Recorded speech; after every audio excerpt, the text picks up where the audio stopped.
Hello viewers, welcome back to your own channel. आज हम लोग पढ़ने वाले हैं class 10 NCERT book first flight से chapter 3 two stories about flying, जिसका first part his first flight हमने प्रीवियस वीडियो में पढ़ा है, मैंने एक्सप्लेन किया है। लिंक मैं आपको डिस्क्रिप्शन में डाल दूँगी, वहाँ से आप फर्स्ट पार्ट को पढ़ सकते हैं। तो second part the black aeroplane हम लोग आज एक्सप्लेनेशन समझेंगे। But before starting the explanation I would like to request you, if you are not subscribe my channel yet, please do it. अगर अभी तक आपने सब्सक्राइब नहीं किया तो सब्सक्राइब करके बेल का आइकन प्रेस कर दीजिएगा, ताकि जो नेक्स्ट वीडियोस की नोटिफिकेशंस आपको मिल सके। और आप कमेंट सेक्शन में अपने व्यूज़ ज़रूर डाला कीजिए, उससे मुझे मोटिवेशन मिलती है। And please share it with your friends. So without any delay let's start the video. The moon was coming up in the east behind me and stars were shining in the clear sky above me. अब ये कौन कह रहा है? The writer is a pilot. वो अपने plane को उड़ा रहा है और कहता है कि जो चांद है वो ईस्ट में यानी पूरब की तरफ आसमान में निकल रहा है। बिहाइंड मी यानी इसकी जो डायरेक्शन है, ये जो अपना फ्लाइट को उड़ा रहा है वो किधर है? वेस्ट की तरफ। तो पूरब की तरफ चांद निकल रहा है और ये वेस्ट में जा रहा है, डायरेक्शन याद रखिएगा। And stars were shining in the clear sky above मी, और इसके ऊपर जो आसमान है उसमें तारे चमक रहे हैं, है ना। सो इससे क्लियर पता चलता है कि आसमान साफ है, वहाँ पे बादल नहीं है। There wasn't a cloud in the sky, और लिखा भी हुआ है कि वहाँ पे कोई भी क्लाउड नहीं था। I was happy to be alone high up above the sleeping countryside, और मैं काफ़ी खुश था कहाँ पर प्लेन उड़ाते हुए? above the sleeping countryside, यानी जो स्लीपिंग कंट्रीसाइड, रात को जब गांव के लोग सो जाते हैं तो लाइट्स वगैरह नहीं दिखते, तो वैसे ही अंधेरी जगह, अंधेरा कंट्रीसाइड था, जो गांव साइड के रूरल एरियाज़ होते हैं, और वो वहाँ पे लोग सोते हैं जब तो लाइट्स वगैरह बंद कर देते हैं। लेकिन ऐसा बिग सिटीज़ में नहीं होता। बड़े बड़े शहरों में रात को भी, भले आप मिडनाइट में भी देखोगे तो वहाँ पे नाइट लाइफ होती है, नाइट में भी लाइट्स आपको आसानी से दिख सकते हैं। बट यहाँ पर पायलट का जो प्लेन था वो कहाँ फ्लाई कर रहा था? कंट्री साइड के ऊपर। तो ये कहता है कि I was happy to be alone high up, मतलब इतने ऊपर कंट्री साइड के ऊपर सोते हुए जो कंट्री साइड है उसके ऊपर मैं अकेला ही फ्लाई कर रहा था और मैं खुश था। I was flying my old Dakota aeroplane over France back to England. अभी यहाँ पर बताया जा रहा है कि ये अपना जो डकोटा एरोप्लेन थी इसकी, ये उसका मॉडल नंबर बता रहा है, जो नाम है उसके एरोप्लेन का वो पुरानी थी, है ना। तो ओल्ड डकोटा ये उड़ा रहा था, तो कहता है कि I was flying my old Dakota over, कहाँ पर, किसके ऊपर? France back to England. ये अपना रास्ता बता रहा है कि ये कहाँ से कहाँ जा रहा था, यानी कि ये फ्रांस बैक टू इंग्लैंड वापस हो रहा था। ये कहाँ से कहाँ? फ्रांस जा कर के वापस इंग्लैंड आ रहा था। फ्रांस बैक टू इंग्लैंड मतलब पहले ये इंग्लैंड से फ्रांस गया, फिर वापस से फ्रांस से इंग्लैंड उड़ के आ रहा था। इसको अंडरलाइन कीजिएगा, इंपॉर्टेंट क्वेश्चन बनेगा इससे। I was dreaming of my holiday and looking forward to being with my family. अभी ये सपने देख रहा था कि मैं अपने फैमिली के साथ हूँ और हॉलीडे मना रहा हूँ, यानी छुट्टियाँ बिता रहा हूँ। ये काफ़ी क्यूरियस है अपने फैमिली से मिलने के लिए। ऑब्वियसली जो पायलट्स होते हैं या फिर कैबिन क्रूज होते हैं, स्पेशली जो एयर हॉस्टेस होते हैं, इन सब की लाइफ काफ़ी डिफ़िकल्ट होती है ना। कहाँ पे कनेक्टिंग फ़्लाइट्स है, कहाँ पे फ़्लाइट्स किधर से किधर जानी है, कभी वेदर के कारण से हॉल्टेज लेना पड़ जाता है। तो ये सारी चीज़ें इन लोगों को बहुत बॉदरिंग लगती हैं, तो फैमिली से काफ़ी टाइम तक दूर रहना पड़ता है। तो इस वजह से the pilot was feeling kind of home शिक to reach his family. I looked at my watch 1:30 in the morning. अब ये अपनी घड़ी को देखता है, टाइम क्या हो रहा था? 1:30 in the morning, यानी मिडनाइट में 1:30 बज रहे थे। ये टाइम उसने अपने वॉच में देखा। I should call Paris control soon, I thought. अब इसने सोचा कि मुझे पेरिस कंट्रोल को अभी कॉल कर लेना चाहिए। ये आपको पता होगा कि कभी भी कोई फ़्लाइट रन करती है तो जो नज़दीक के जो एयरपोर्ट्स होते हैं वहाँ के कंट्रोल रूम से ये लोग कनेक्शन बनाते हैं और वहाँ पता करते हैं, कम्युनिकेट करके ये पता करते हैं कि रूट क्लियर है या नहीं। तो इसने भी यही सोचा कि पेरिस के कंट्रोल रूम से मुझे कॉन्टैक्ट कर लेना चाहिए। As I look down past the nose of the aeroplane I saw the lights of a big city in front of me. इसने कहा कि जैसे ही मैं लुक डाउन पास यानी अपने नाक के सीट पर, अपनी एरोप्लेन के नाक के सीट पर, नोज ऑफ द एरोप्लेन से बिल्कुल ठीक नीचे जब सामने की ओर देखता है तो ये देखता है कि एक बिग सिटी, बड़े शहर का जो लाइट्स है वो उसको दिखाई दे रहा था इन फ्रंट ऑफ मी, इसके ठीक सामने। I switched on the radio and said, मैंने रेडियो को ऑन कर लिया और कहा, Paris control, Dakota DS088 here, can you hear me? I am on my way to England, over. So यहाँ पायलट कंट्रोल रूम से कहता है कि क्या आप मुझे सुन सकते हैं? मैं डकोटा DS088 जो मॉडल नंबर होता है इसके प्लेन का, और मॉडल नंबर बताकर ये कहता है कि मैं अपने इंग्लैंड जाने के रास्ते में हूँ, क्या आप मुझे सुन सकते हैं? ओवर, यानी मेरी बात ख़त्म हुई। ये तरीका होता है उनका बात करने का। The voice from the radio answered me immediately, जल्दी ही रेडियो से एक आवाज़ ने इसको आंसर भी कर दिया। DS088, I can hear you, you ought to turn 12 degrees west now, DS088, over. Reply क्या आया कि इसकी मॉडल नेम को बोल करके, ये वही करते हैं, पायलट्स का नाम नहीं बल्कि प्लेन के नेम से ही एक दूसरे को कम्युनिकेट करते हैं। तो ये कहता है कि मैं आपको सुन सकता हूँ। यू ऑट टू टर्न, यानी ऑट टू का मतलब होता है ये करना होगा आपको। क्या करना होगा? You ought to turn 12 degrees west now, आपको 12 डिग्री वेस्ट की तरफ टर्न होना होगा, है ना। DS088, over. इसने डायरेक्शन बता दिया कि इंग्लैंड जाने का ये रास्ता है और आप यहाँ से 12 डिग्री 12 डिग्रीज पे मुड़ जाइए वेस्ट की तरफ, ठीक है। I check the map and the compass, switched over to my second and last fuel tank and turn the Dakota 12 degrees west towards England. क्या किया इसने? अपने मैप को चेक किया, फिर कंपास को भी चेक किया। Switched over to my second and last fuel tank, जो इसका दूसरा और लास्ट फ्यूल टैंक था, इतना ही बचा था फ्यूल, इसके ईंधन जो होता है प्लेन्स में वो इतना ही बचा था। फ्यूल जो लास्ट टैंक था उसकी तरफ इसने अपने उसको टर्न कर दिया, यानी फ्यूल वहाँ से आने लगा। एंड टर्न द डकोटा, और अपनी डकोटा को इसने 12 डिग्रीज वेस्ट की तरफ मोड़ दिया टुवर्ड्स इंग्लैंड, इंग्लैंड की तरफ। I will be in time for breakfast, I thought, मैंने सोचा कि मैं ब्रेकफास्ट के टाइम पर पहुँच जाऊँगा। कहाँ? अपनी फैमिली के लिए ये डे ड्रीमिंग कर रहा था। He was home sick about his family, तो वहीं पर ये पहुंचना चाह रहा था और ये उम्मीद कर रहा था कि मैं ब्रेकफास्ट के टाइम तक अपने घर पहुंच जाऊंगा। A good big English breakfast, everything was going well, it was an easy flight. और ये ब्रेकफास्ट के बारे में ये भी सोचता है कि एक बहुत बड़ा इंग्लिश ब्रेकफास्ट, बहुत अच्छा इंग्लिश ब्रेकफास्ट। ये इसका मतलब क्या हुआ? बहुत अच्छा कैसा होता है? ऑब्वियसली आपको पता होगा कि जो वेस्टर्न कल्चर के लोग हैं वो लोग ब्रेकफास्ट हैवी करते हैं, हमारी तरह नहीं कि लंच में बहुत सारा अनाज लेके खा लिया और ब्रेकफास्ट स्किप भी कर दिया। तो ये ब्रेकफास्ट को स्किप नहीं करते, काफ़ी हैवी मील लेते हैं ब्रेकफास्ट में, और हैवी इन द सेंस कि अनाज ग्रेन्स वगैरह कम लेते हैं। They try to prefer veggies, है ना, और ये सारी चीज़ें लेते हैं, जंक फूड्स को अवॉइड करते हैं ये लोग।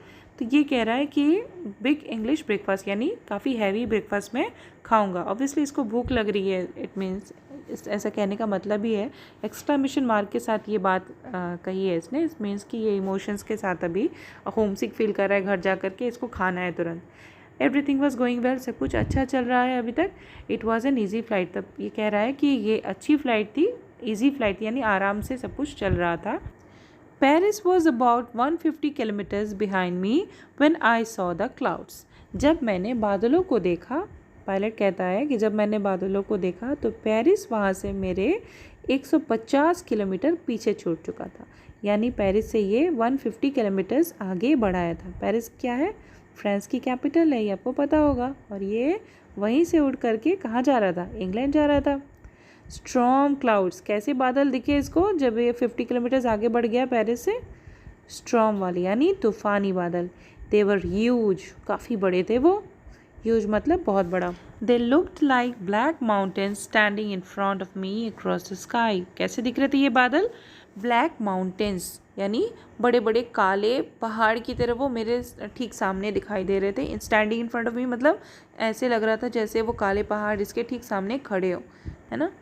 I knew I could not fly up and over them, and I did not have enough fuel to fly around them to the north or south. ये कह रहा है कि मैं जानता था कि मैं इनके ऊपर से होकर के अपनी डकोटा को नहीं उड़ा सकता हूँ, और ना ही मेरे पास इतना ईंधन बचा है, इतना फ्यूल बचा है कि मैं नॉर्थ या साउथ से इसके बगल से होकर के गुजर के दूसरे डायरेक्शन से जा कर के मैं अपने डेस्टिनेशन पे पहुँच जाऊँ। यानी कि ईंधन कम था, फ्यूल कम बचा था। आपको पता है कि लास्ट फ्यूल टैंक पे स्विच कर लिया था डकोटा को इसने, तो इसलिए अब ये कह रहा है कि मैं ये सब नहीं कर पा सकता हूँ। तो अब इसके पास क्या ऑप्शन बचा था? I ought to go back to Paris, I thought. But I wanted to get home. I wanted that breakfast. फिर दोबारा से कह रहा है कि I ought to go back to Paris. मुझे पेरिस जाना पड़ेगा, दूसरा कोई ऑप्शन नहीं है, ये मैंने सोचा, लेकिन मैं घर जाना चाहता था. I wanted that breakfast. आपको पता है कि कैसे ये हैवी ब्रेकफास्ट खाने के लिए मचल रहा था अपने घर जा कर के, एक गुड बिग इंग्लिश ब्रेकफास्ट की कामना कर रहा था. तो वही कहता है कि मुझे वो चाहिए ही था, है ना, कैसे भी करके. मीन्स इससे क्या पता चलता है कि जो पायलट है वो रिजिड था अपने डिसीजंस को लेकर के और रिस्क लेने के मूड में ये था. अब कहता है कि I will take the risk, I thought, मैंने सोचा कि हाँ मैं ये रिस्क लूँगा. And flew that old Dakota straight into the storm. और उसी तूफ़ानी बादल में इसने अपनी ओल्ड डकोटा को सीधा लेके उसी में चला गया उड़ा करके. Inside the clouds. अब देखिए जब ये स्टॉर्मी क्लाउड्स में घुस जाता है तो वहाँ क्या सीन बनता है ये देखिएगा. Inside the clouds everything was suddenly black. सब कुछ अचानक से काला पड़ गया. It was impossible to see anything outside the aeroplane. और एरोप्लेन के बाहर कोई भी चीज़ देखना असंभव था, बिल्कुल इतना ब्लैक था वहाँ. The old aeroplane jumped and twisted in the air. I looked at the compass. कह रहा है कि मेरा जो एरोप्लेन था ये कूद गया और ट्विस्ट कर गया, मुड़ने लगा हवा में. ऑब्वियसली जब तूफ़ान के अंदर कोई जेट अगर जाएगी या प्लेन तो कैसा सिचुएशन होगा, वही हो रहा था, है ना. हवा में कंट्रोल खो दिया था इसके प्लेन ने और इसने कंपास को तब देखा. Oh poor pilot, look at his face. कितना डरा हुआ दिख रहा है, देखिए उसके प्लेन के आगे बिल्कुल ब्लैक हो गया है, स्टॉर्मी क्लाउड्स दिख रहे हैं. अरे ये क्या दिख रहा है पिक्चर में. चलिए इसके बारे में हम लोग आगे पढ़ेंगे. ये क्या है, एक another aeroplane. I could not believe my eyes. कह रहा है कि मैं अपनी आंखों पे विश्वास नहीं कर सका. The compass was running round and round and round. इसका जो कंपास था वो गोल गोल घूमे जा रहा था, यानी कि वो फेल कर चुका था, डेड हो गया था. बोल भी रहा है कि इट वॉज डेड. डायरेक्शंस बताने का काम करता है कंपास, बट यहाँ पर वो डेड हो चुका था. It would not work. ये अब काम नहीं करेगा, ऐसा इसने सोचा. The other instruments were suddenly dead. और बाकी के इंस्ट्रूमेंट्स भी थे वो सभी अचानक से डेड हो गए. I tried the radio. अब इसने रेडियो पे भी ट्राई किया. Paris control. दोबारा से इसने पेरिस कंट्रोल रूम से संपर्क साधने की कोशिश की. Can you hear me. क्या आप सब मुझे सुन सकते हैं. There was no answer. The radio was dead too. अब ये जब पेरिस कंट्रोल से बात करने की कोशिश कर रहा था तो उधर से कोई आंसर नहीं आ रहा था. इसका मतलब कि रेडियो भी डेड हो चुका था.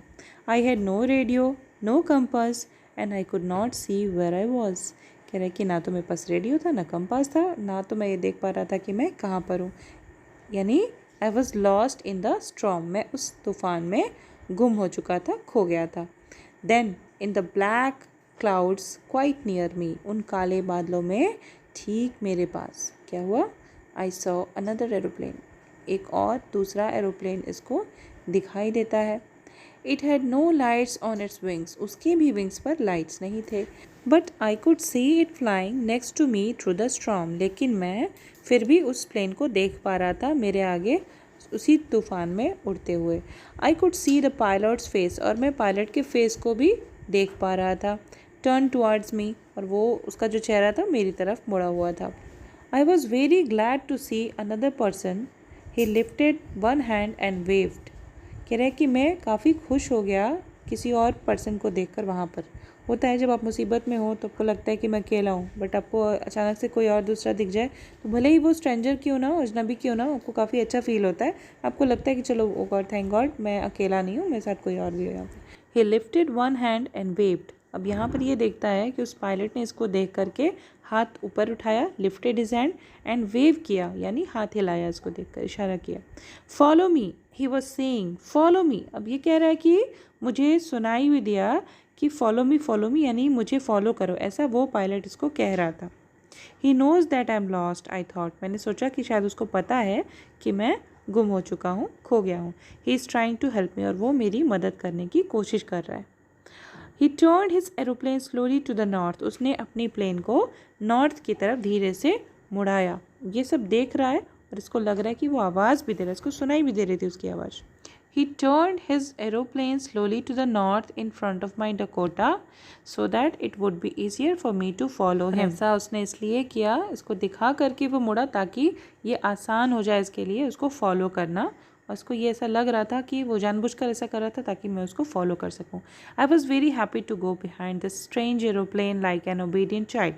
और मैं इस अजनबी एरोप्लेन के पीछे पीछे चलने में एक ओबीडियंट बच्चे की तरह, ओबीडियंट मतलब होता है आज्ञाकारी, तो एक अबोध आज्ञाकारी बालक की तरह मैं उसको फॉलो करने के लिए जा रहा था। और ये करके मैं बहुत खुश था।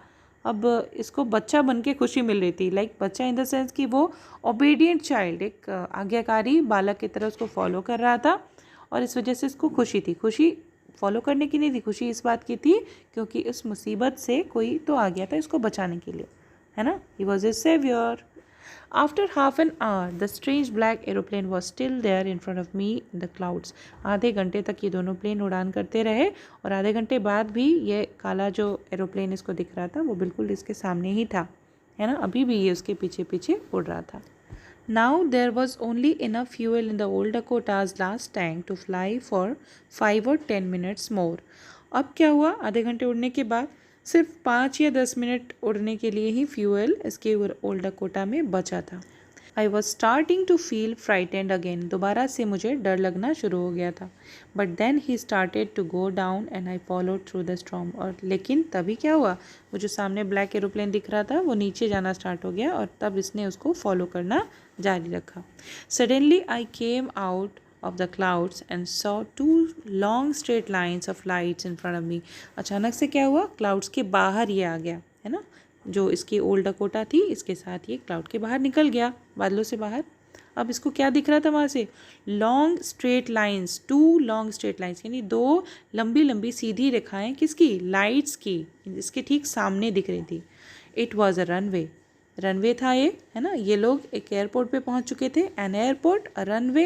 आई वॉज सेफ, मैं सुरक्षित था। I turn to look for my friend in a black aeroplane. मैं मुड़ करके देख रहा हूँ जो मेरा दोस्त, जो नया नया स्ट्रेंजर फ्रेंड बना था उस ब्लैक एरोप्लेन के अंदर, उसकी तरफ मैंने देखा। But the sky was empty, लेकिन आसमान खाली था। देयर वॉज नथिंग देयर, यहाँ पर कोई भी एरोप्लेन नहीं था, कुछ भी नहीं था। The black aeroplane was gone, वो काला एरोप्लेन जा चुका था। आई could not see it any more, अब मैं उसको कहीं पर भी नहीं देख सक रहा था। I landed and was not sorry to walk away from the old Dakota near the control tower. यानी जब ये लैंड कर गया, है ना, ये लैंड कर चुका था एंड ये सॉरी फील नहीं कर रहा था चल करके उस एयरपोर्ट के कंट्रोल टावर तक जाने में। I went and asked a woman in the control centre where I was and who the other pilot was. यानी उसी कंट्रोल सेंटर पर जहाँ मैं और वो अदर पायलट दोनों ही लैंड किए थे, तो उसके बारे में उस कंट्रोल टावर में एक वुमन बैठी थी जिसके पास जा कर के ये पूछता है उसी पर्सन, उसी पायलट के बारे में जो इसके साथ वहाँ पर मौजूद था। आई वॉन्टेड टू से थैंक यू, और ये भी कहता है कि ये उस पायलट को थैंक यू बोलना चाहता है, इसी वजह से ही पूछ रहा है कि वो कहाँ है। She looked at me very strangely, और उस कंट्रोल टावर में जो वुमन बैठी थी वो काफ़ी स्ट्रेंजली, बहुत अजीब तरीके से ये सुन करके इसको देखने लगती है एंड देन लाफ्ड, और फिर वो हंस पड़ती है। Another aeroplane up there in the storm, उस तूफान में दूसरा aeroplane. No other aeroplane were flying tonight, आज की रात कोई भी दूसरा एरोप्लेन नहीं उड़ रहा था। Yours was the only one I could C on the radar, यानी आपका जो प्लेन था वो इकलौता ही एरोप्लेन था जो मैं देख सकी थी रडार पर। So who help me to arrive there safely without a compass और a radio and without any more fuel in my tanks. कहता है जो राइटर है पायलट, वो कहता है कि फिर किसने मेरी मदद की यहाँ तक पहुँचने में, यहाँ तक सेफली पहुँचने में, बिना किसी कंपास या बिना किसी रेडियो के, and without any more fuel in my tanks, और मेरे टैंक में फ्यूअल भी नहीं बचा था, फिर भी मेरी मदद यहाँ तक पहुँचने में किसने की। Who was the pilot in the strange black aeroplane, उस अजीब अजनबी ब्लैक एरोप्लेन में जो पायलट था वो कौन था। फ्लाइंग इन द स्टॉर्म, जो उस तूफान में उड़ रहा था, विदाउट लाइट्स, बिना लाइट्स के, है ना, बिना रोशनी के। अब इसी कन्फ्यूज़न के साथ इस स्टोरी को यहाँ पर कंक्लूड कर दिया गया है ताकि आप स्टूडेंट्स ये चीज़ गेस करें और आप अपने दिमाग लगा कर के ये सोचें कि ये क्या हो सकता है ना, वो कैसा एरोप्लेन था और उसके अंदर जो पायलट था वो कौन था, उसने क्यों मदद की, है ना। ये सारे कन्फ्यूज़न क्वेश्चन के साथ आपको छोड़ दिया गया है यहाँ पर। Now you have to give the answer and you have to give the correct answer, and the correct guess will be given a shout out in the next video. जिस बच्चे का भी करेक्ट आंसर आएगा या जिस student का, जिस viewer का करेक्ट आंसर आएगा कमेंट सेक्शन में, मैं उसके नेम को शाउट आउट दूंगी अगले वीडियो में। एंड तब तक के लिए take care, eat healthy, stay wealthy, and please do not forget to share this video with your friends. Thanks for watching the full video. Bye bye.